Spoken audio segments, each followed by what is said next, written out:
நேத்து இரவு பதிவாகுதா? நேத்து இரவு ரோட்ல நடந்து வந்துகிட்டு இருந்தேன். அப்போது ஒரு நத்தை, சிறிய நத்தை.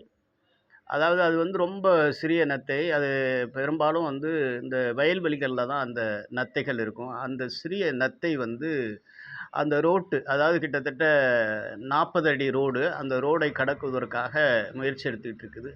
இது பலமுறை நான் இரவு நேரங்கள்ல போகும்போதும், பகல் நேரங்கள்ல போகும்போதும் நான் பார்ப்பேன். நான் பெரும்பாலும் நடந்து தான் போவேன். ஏன்னா, பக்கத்துல இருக்கக்கூடிய ஒரு இடத்துக்கு நம்ம போணும்னா நடந்து தான் போவேன் நானு. வண்டி எடுத்துட்டுலாம் போமாட்டேன். இது ஒரு பழக்கமா நான் வச்சிருக்கேன். ஏன்னா, உடல் ஆரோக்கியம் ரொம்ப முக்கியம் அப்படிங்கிறதுனால எல்லா விஷயத்துக்கும் வண்டி எடுத்துட்டு ஓடுற பழக்கம் என்கிட்ட இல்ல. அதனால நடந்து தான் போவேன். அப்படி நடந்து போகும்போது தான் அந்த நத்தைகள், இன்னும் பல உயிரினங்கள், பல விஷ இந்த சின்ன சின்ன பூச்சிகள் இதெல்லாம் ஊர்ந்து போவத நான் பார்ப்பேன். எப்புட்றா இது கடந்து போகும்? இது கடந்து போறதுக்கான வாய்ப்புகள் இருக்கு. ஏன்னா, ஒரு ஒரு நிமிஷத்துக்கு 100 வண்டி போயிட்டு இருக்குது, வந்துகிட்டு இருக்கு. அப்படி இருக்கும்போது எப்படி இந்த உயிரினங்கள்லாம் இந்த அ இத கடக்குது அப்படின்னு சொல்லி ஒரு மிகப்பெரிய ஒரு சந்தேகத்தோடு அத பார்த்துக்கிட்டே வந்துகிட்டு இருந்தேன். அப்படித்தான் நேத்து இரவும் வரும்போது, ஒரு நத்தை ஊர்ந்து செல்வதற்காக அது ரோடு அருகே வந்துருச்சு. அதாவது அந்த மண்ணுலருந்து அந்த ரோட்டுக்கு மேல வந்துகிட்டு இருக்குது.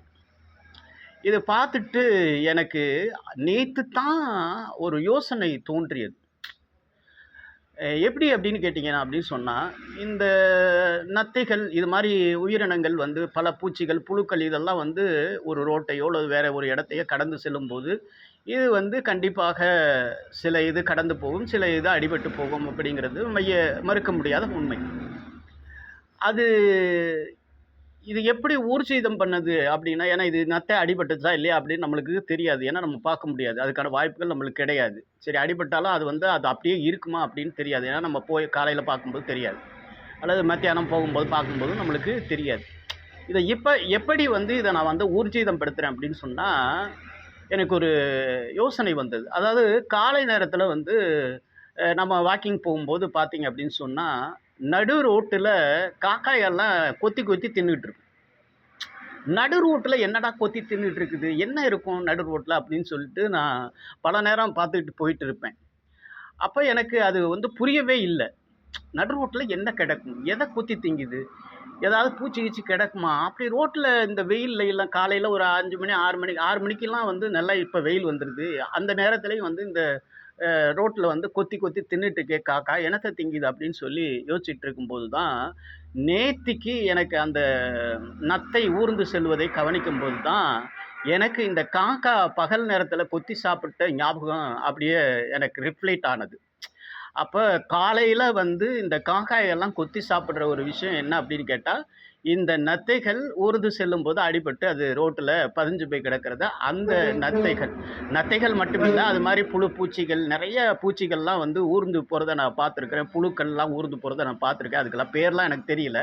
ஏன்னா நெறைய விஷயங்கள் நான் ஒவ்வொரு விஷயத்தையும் கவனிச்சுட்டே போவேன். அப்படி போகும்போது அந்த மாரி விஷயங்கள்லாம் பார்த்துட்டு, யோசிச்சுட்டு அப்படியே போவேன். அப்படித்தான் அத கடந்து போவேன்.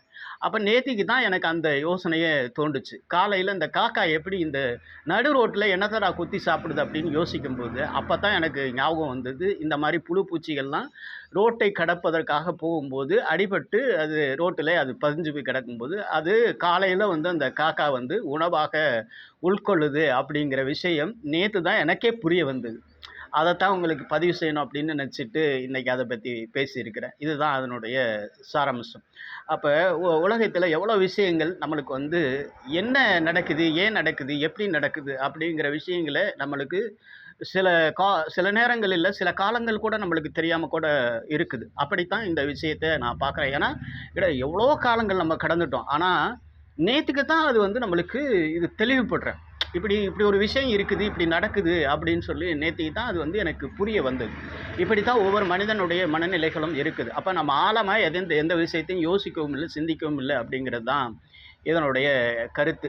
அதனால நம்ம ஆழமா யோசிக்க, யோசிக்க ஒவ்வொரு விஷயங்களுக்கும் அ அதனுடைய விடைகள் கண்டிப்பா கிடைக்கும். யாருக்கும் எதையுமே செய்ய முடியாது, முடியாது, தெரியாது அப்படிங்கிறதெல்லாம் கிடையாது.